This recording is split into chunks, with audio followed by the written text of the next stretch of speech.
Welcome back to Believe in Badgers on the Believe Network, presented by FanDuel and Oak Ridge Wealth Management. I'm Matt Perkins, joined, as always, by Badger legend, the Hebrew Hammer himself, Matt Bernstein. Bernie, how are we doing today?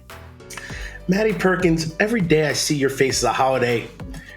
Dude, big week coming up, but to hear that homecoming, something in football has come together and set a 6 p.m. game, which means an 8:30 Sunday morning flight is most likely going to get missed. If we win, I don't know. Are they ranked ahead of us? I'm storming the field. I'm chopping the goalpost down. I'm taking the jug. I'm doing all the things that we could do if we win more games. What's the Nebraska thing we play for? The Heartland Trophy? No, Heartland Trophy is Iowa. I'm just going to run around I don't know. The Freedom Trophy, excited, man. I think, is Nebraska. Freedom Trophy? That sounds right? I don't know. That one's completely made up. That one angers me. I don't like. Nebraska so many weird never will be a rival to me. I'm sorry. I have such disdain for Nebraska. They don't deserve to be called our rival. But to be fair, the way the Badgers are playing, we don't really deserve to be called anyone's rival either at this point. No game this past weekend, but we're still here doing Monday morning fullback, even though it's Monday afternoon as we record this, because why the heck not? We appreciate everyone tuning in. Our last episode with John McNamara, we had a lot of fun, and we had a lot of people checking in on it, which we really appreciate. So if you're new or just coming back for the second time, thanks for hanging around. And today here on a Monday morning fullback, we'd usually be doing the good, the bad, and the ugly from the past weekend's game. But since there was a bye, there was no good, there was no bad, and there was no ugly. But there was still a lot going on in the college football world. But we get to look ahead to Michigan this coming weekend. We're hoping to do a little bit more of an in-depth preview with a Michigan insider later this week. We'll be getting back to you guys later on that. But for the moment, let's talk about what Wisconsin needs to do to even have a chance in this one against a very talented Michigan team who have a true freshman quarterback, 5-star Bryce Underwood. We saw Wisconsin struggle with another very highly touted true freshman quarterback who was ranked number 5 in the country as a high school senior. This kid ranked number 1 in the country, the number 1 recruit in the entire nation last year. And, we still don't know for Wisconsin the status of Billy Edwards Jr., Danny O'Neill, or Jake Renfro. So could it be Hunter Simmons playing quarterback? Could we see some Carter Smith? We don't know. We don't know if Dylan Jones is going to be healthy. So I would imagine we're going to see a healthy dose of Darian Dupree and Cade Yakimelli. But Bernie, I guess I will kick it off to you. What is the one thing that you think Wisconsin needs to improve on most from Maryland to Michigan in order to have a chance? Because I have a pretty good idea of what I want to see. Wow. To improve on from Maryland to Michigan, it's all 3 phases. Mm-hmm. And everything has to improve. I think in this point in the game, it's not so much about the skill anymore. We're not paying players. It's not about the skill. We have what we have. To me, it's a chip. Now it's a chip on your shoulder. Everyone's saying you're not going to win a game. You're going to lose 10 straight games. No, yes. Not 8 straight games. 10 straight games. 10 straight games. So they've lost the last 2 to Alabama, Maryland, and Wisconsin is not favored in any of their games going forward. 10 straight. 8 more in a row. Oh, my goodness. Yeah. It is Monday morning in the afternoon. So think about that. I would say chip on the shoulder. Go out there and play with some freaking pride and play with some, tenacity and hate. I would literally play with hate because – every single person in the nation is saying you stink. And if you don't play with energy and you don't get up for football games when someone you're the underdog in every game. And granted, we might not win any game, but I don't care about that. I want to see people playing football and enjoying it and playing it hard. And that's it. If you're doing that, the coaches can call whatever plays they're going to call and do whatever they're going to do. But I want to see people playing hard-nosed football. That's not really a good answer because every phase needs to improve. But listen, I would love to keep going. I would love to keep seeing the front 7 on the D line dominate the line of scrimmage and not giving up any rush. Do what we're doing. Let's stay with what we've been good at. Don't give up the rushing yards and make that quarterback beat us because we almost made Maryland's quarterback lose that game. I mean, he didn't play as great as everyone thought he did. Like, he made a lot of mistakes. We didn't capitalize on any of them. So if we can do that in some, listen, I don't care if he's a 1-star getting paid $100 million. He's played 4 football games. He's had 3 months of being a college athlete. It's not enough time, especially a quarterback. So let's make him screw up. Let's make him make mistakes. Let's attack him. Dude, blitz, go after his ass, and let's make people make mistakes. And if we lose because we're doing that and we're aggressive, I'll take it. I need to see the offensive line play with a chip on their shoulder. That's what I need to see. I need to see an offensive line that is going to come out and be physical and not make stupid mistakes and not play patty cake along the line of scrimmage. Because if Wisconsin is going to have any chance in this game, they're going to need to run the ball and run the ball well and control the clock. And, it's still looking more than likely that they'll have those 3 redshirt freshmen again going on the right side of the offensive line, center, right guard, right tackle, in Ryan Corey, Colin Coverly, and Emerson Mandel. And they didn't show great against Maryland. They were okay. I mean, the left side of the offensive line was actually probably worse against Maryland, which is a problem with Brunner and Malman being the veterans there. So for me, it's going to all come down to the offensive line. And it's a shame that Wisconsin's offensive line really hasn't been good for 6 years.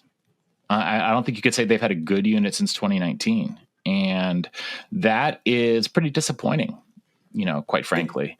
And they need to show up, show out. And, I know Emerson Mandel can be a physical mauler. And I know that, some of these guys, Ryan Corey and Colin Carberly have put in the work in the weight room. I want to see it translate to the field. And that is going to make the passing game more effective. And then the one other thing, Bernie, we've talked about this a million times. Get Vinny Anthony the ball early and often, please. I'm sick of waiting until the second half for him to touch the ball. I'm sick of waiting 3, 4, or 5 possessions in for him to touch the ball. Get him the ball on the first possession and let him make plays and figure out a way to get the ball in the hands of him and Tretch. And I'd like to see some more Jaden Ballard, quite frankly. I think he's been, one of the few bright spots, the Ohio State transfer. He can win downfield plays. So let him go win those downfield plays. And he's the only one who played with a chip on his shoulder against Maryland. That's at least what it looked like for me. I agree with you on all these things. Let's get these dudes the ball. What about Lance Mason? Get him the ball. Grant Steck, get him the ball. Aker, get him the ball.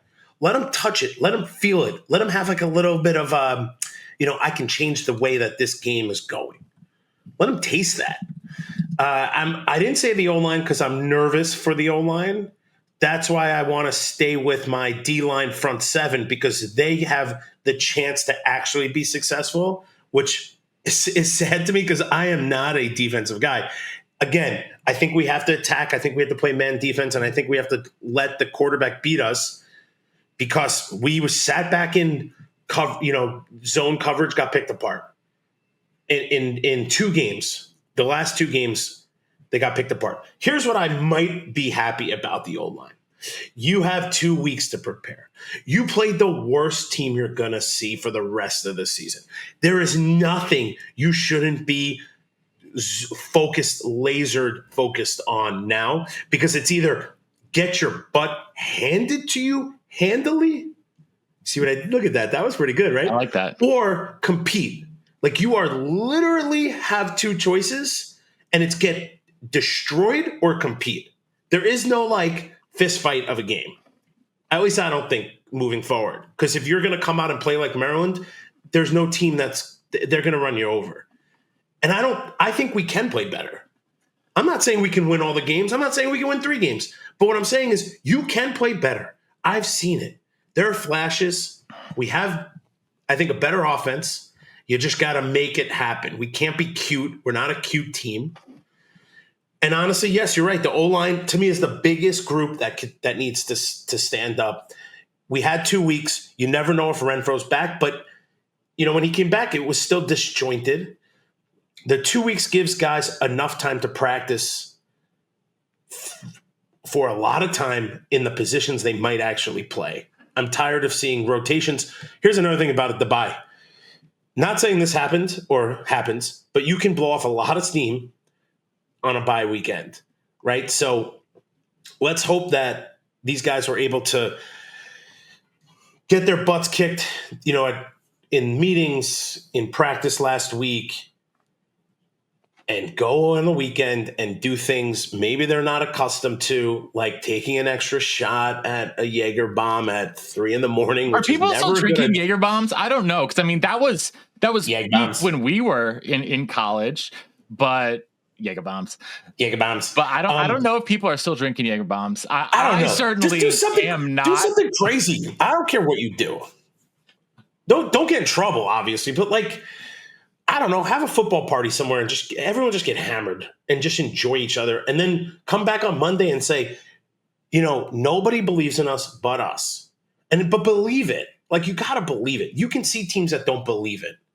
And this could be a transfer portal thing and a new players and 30 new guys every year and not playing freshmen. I don't care. Dude, if O'Neal's down and Billy Evans was 50 or 60%, do not play him.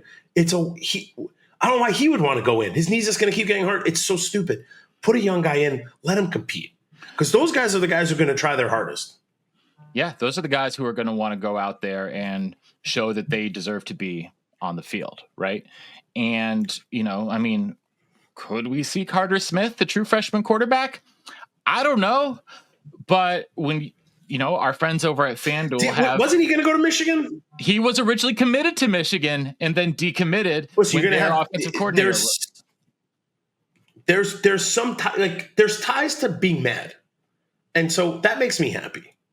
Doesn't mean we're going to come on being mad, but we all know how crucial your data security is. Delete Me makes it easy, quick, and safe to remove your personal data online at a time when surveillance and data breaches are common enough to make everyone vulnerable. Data brokers take your data and profit off of it. Your data is a commodity. Anyone on the web can buy your private details, leading to identity theft, phishing attempts, harassment, and more. But now you can protect your privacy with Delete Me. As someone who's worked in higher education for a long time, I know just how crucial data security is to make sure that student info stays private. But no matter what industry you're in, data security is one of the most important parts of your personal and professional life. So take control of your data and keep your private life private by signing up for Delete Me.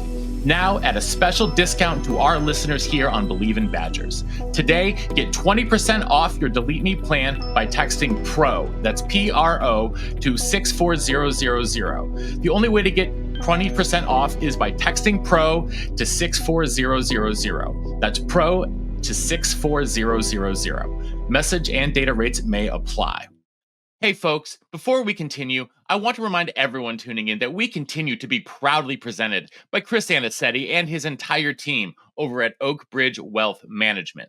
If you're a collegiate athlete or parent of a collegiate athlete navigating NIL opportunities, Chris and his team are here to help maximize your earnings and protect your future.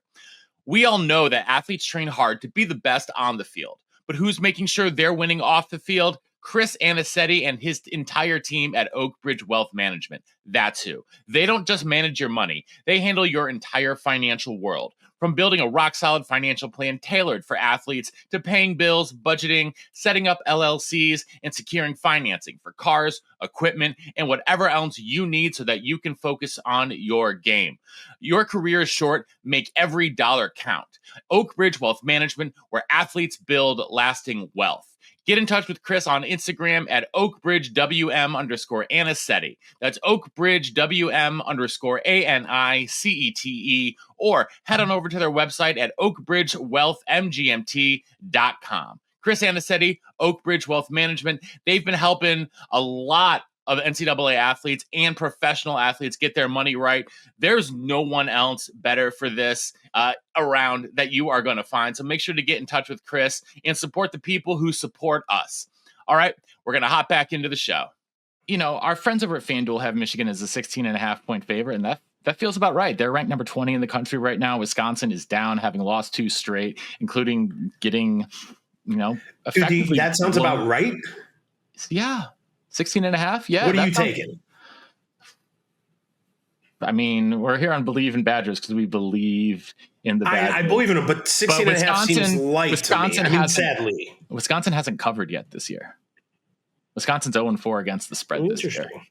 And I'm doing a little bit of research. I've been trying to put together how Luke Fickell has fared against the spread so far in his career. Hint, not great.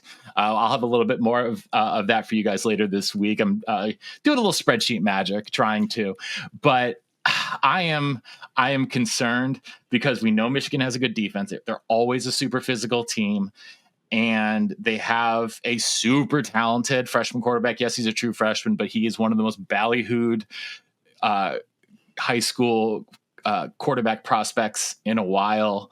Michigan ponied up.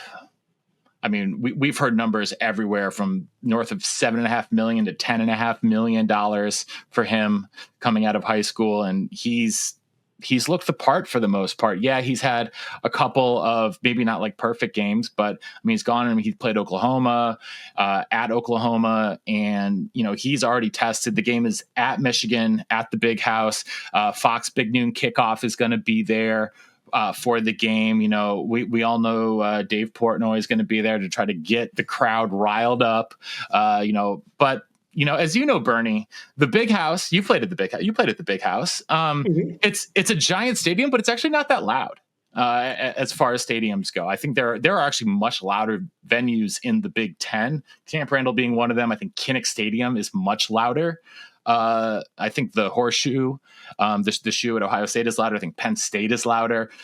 Just because of the architectural design of the stadium actually doesn't really keep the noise in as much as some of the other stadiums. So who knows? I think a great narrative personally would be Carter Smith coming in, playing quarterback, the former Michigan commit, and, you know, getting an upset for Wisconsin and having a little FU to him and you know, showing Michigan that they should be stuck with him.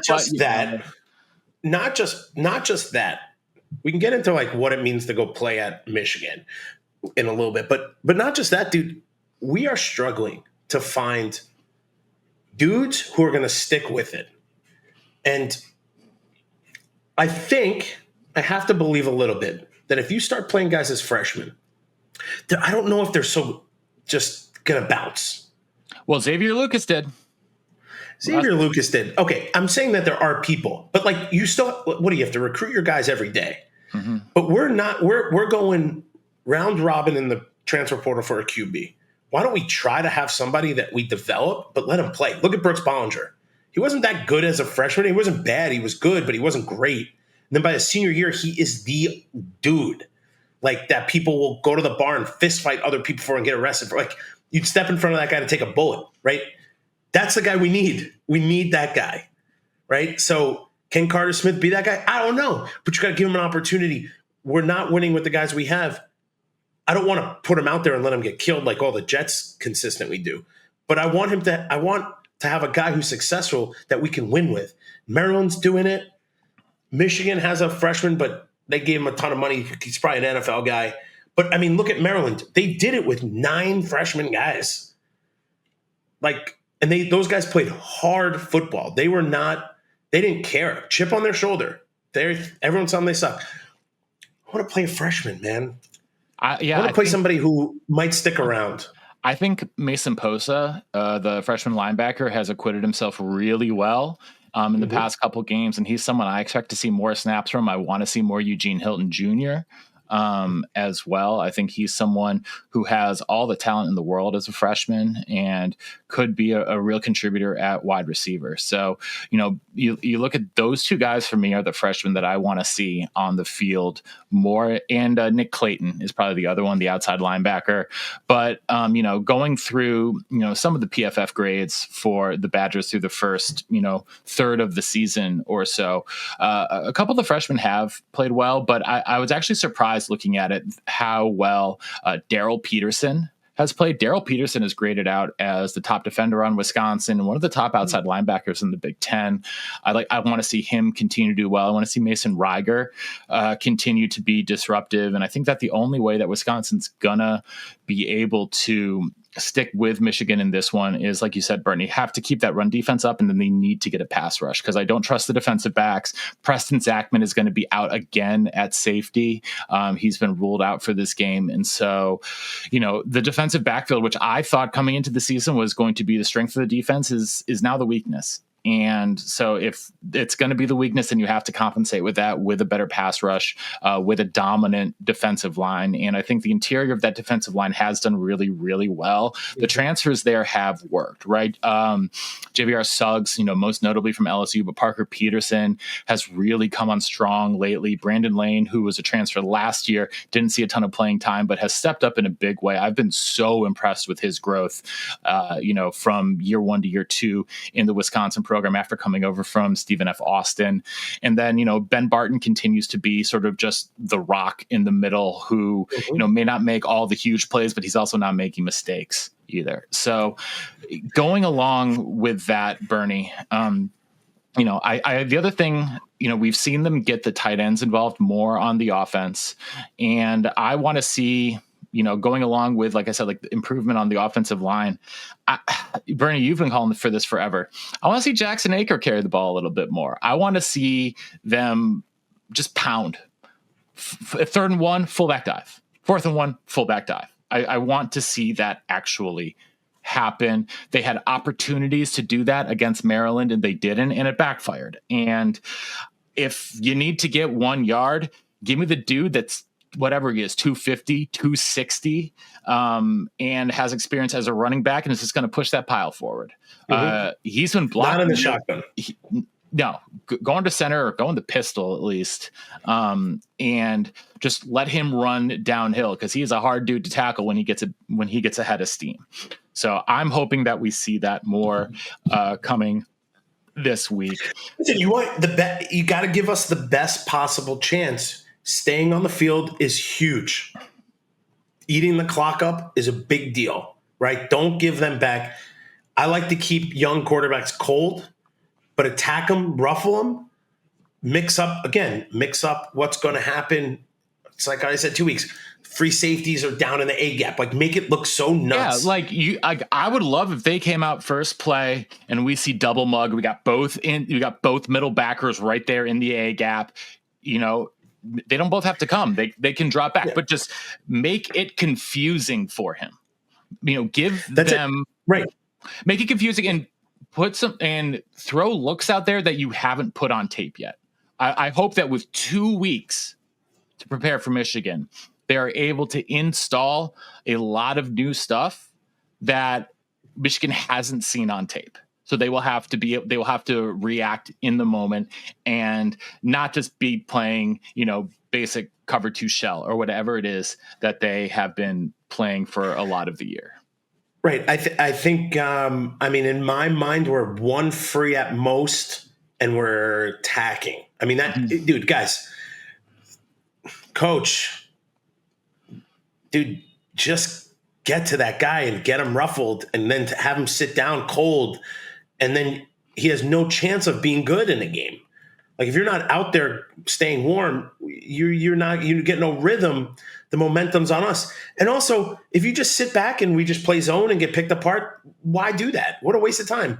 Let's attack this dude. I agree with you. Let's show him. Let's have D linemen drop back and pass. Let's confuse him so much that it's annoying. And listen, if it works in the first half and we play well, dude, you have momentum, you get some confidence. Let's use that. But again, 3rd and 1s, 4th and 1s, we got to stay on the field. We might have to be a little bit more aggressive on that. If we're on the 50 going, Michigan 50, maybe we are going for a 4th down. We have a good punter, so maybe we're punting. But I think it's important for us to be on the field and on offense. And you can't do stupid. We can't have stupid penalties. That's the other thing. You got to clean up the stupid penalties. But Bernie, before we get out of here, one of my favorite things about you, I love a lot of things about you, but you hate Michigan more than anyone I know who didn't go to Ohio State. Dad, I don't like them. That's true. I want to know why.